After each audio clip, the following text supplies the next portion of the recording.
Welcome back to our discussion number 8 when we will be talking about the Disney adaptation of Sleeping Beauty.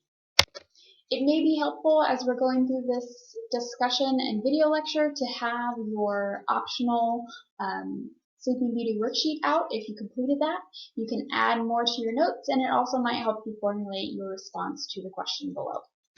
Before we dive too much into our discussion of the Sleeping Beauty film adaptation today, I want us to start off thinking about the Disneyfication of fairy tales. So what Disney has added to the fairy tale tradition. If this is your first time reading these fairy tales in their Perrault or Grimm version or another version from a different country, you may have not realized how much is added by Disney if that was really your only exposure to these fairy tales before now.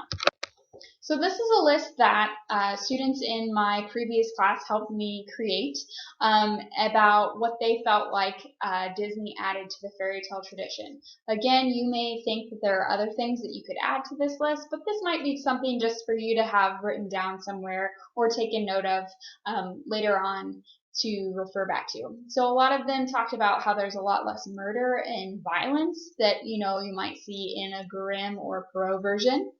There's a big emphasis on heroism, and there's a heck of a lot of singing.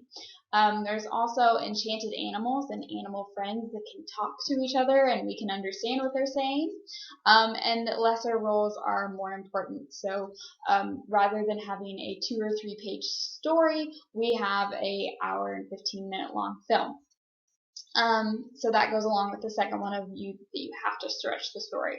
That Disney also plays up the romance, and there's this idea of the princess brand. So if you have children of your own, or maybe you have a child that is in your life that you know that really likes the Disney princess brand, I'm sure that you are quite familiar with all of the outfits and books and toys and games and all kinds of stuff that goes along with that Disney Princess brand. There's also a lot of added humor in these fairy tales, and they're changed in a way that can be relatable to a contemporary child audience.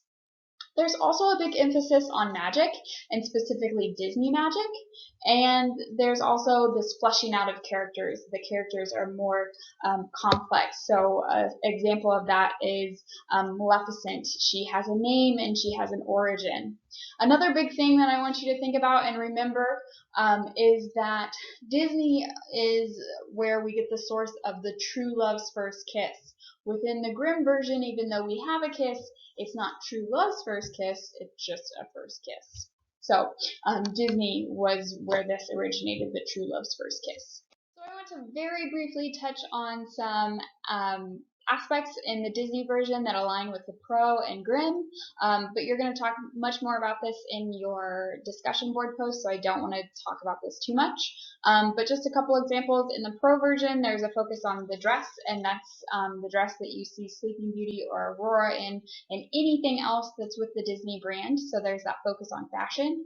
And then the conception of the child aligns much more with Perrault because there's no frog where there is one in the Grimm version. With the Grimm, there's this connection throughout with nature that Aurora has with the animals and with nature, and there's also the happily ever after starting with the kiss. So I want to bring out this quote by Jack Sipes, who is a children's literature scholar, and talking about the Disney version of fairy tales, and he says that it was not once upon a time, but a certain time in history before anyone knew what was happening that Walt Disney cast a spell on the fairy tale, and he has held it captive ever since. He employed the most up-to-date technological means and used his own American grit and ingenuity to appropriate European fairy tales. If children or adults think of the great classic fairy tales today, be it Snow White, Sleeping Beauty, or Cinderella, they will think of Disney. So I want us to think about that a little bit more as we go through, and this is something that you will analyze and talk about a little bit more in your post as well. So I want to interrogate that quote from Zipes a little bit more and think about how do you make a traditionally European tale authentically or contemporary American? How do you take the morals and culture of a time and a place that is totally different than what America is today and change it in a way that it still connects with an American audience. So one thing that the Disney version does that neither the Pro or the Grimm version does is that it makes it that true love outweighs royal duty or having an arranged marriage. So both Prince Philip and Sleeping Beauty are really angry to find out that they have an arranged marriage already set up for them.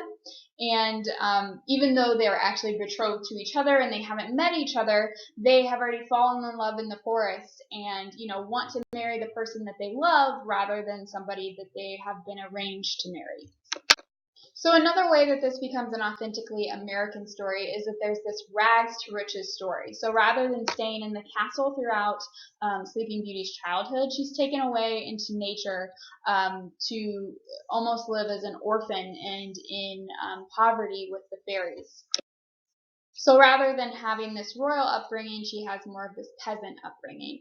And even within that, Prince Philip falls in love with her even though that she doesn't have money. So it's again emphasizing this idea of that true love outweighs all other things. The other thing that's really authentically American about this is that there's a delayed marriage. So Prince Philip and Sleeping Beauty do not get married right away after he wakes her up from with true love's first kiss. It doesn't look like they necessarily get married right away. Whereas in both the Perrault and the Grimm version, it appears that they get married right as soon as Sleeping Beauty has awoken.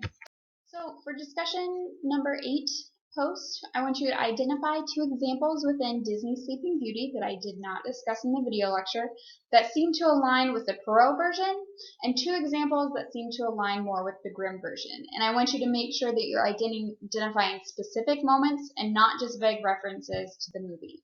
And those examples should align with the themes that we discussed in our previous video lecture. And then the other part that I want you to think about is that quote that we had from Jack Zipes. So I want you to not only think about this video lecture, but also that quote and identify at least 2 examples that I didn't explicitly discuss in the video that Disney's version of Sleeping Beauty includes that have been Americanized or Disneyified, whichever one you want to kind of take your question towards. If you want to talk more about how it has been Americanized for an American audience or how it aligns more with this Disney brand and has been Disneyified. So example of that is just like what specifically has Disney added to this story to make it uniquely Disney. And then make sure that you're pointing out specific examples from the film.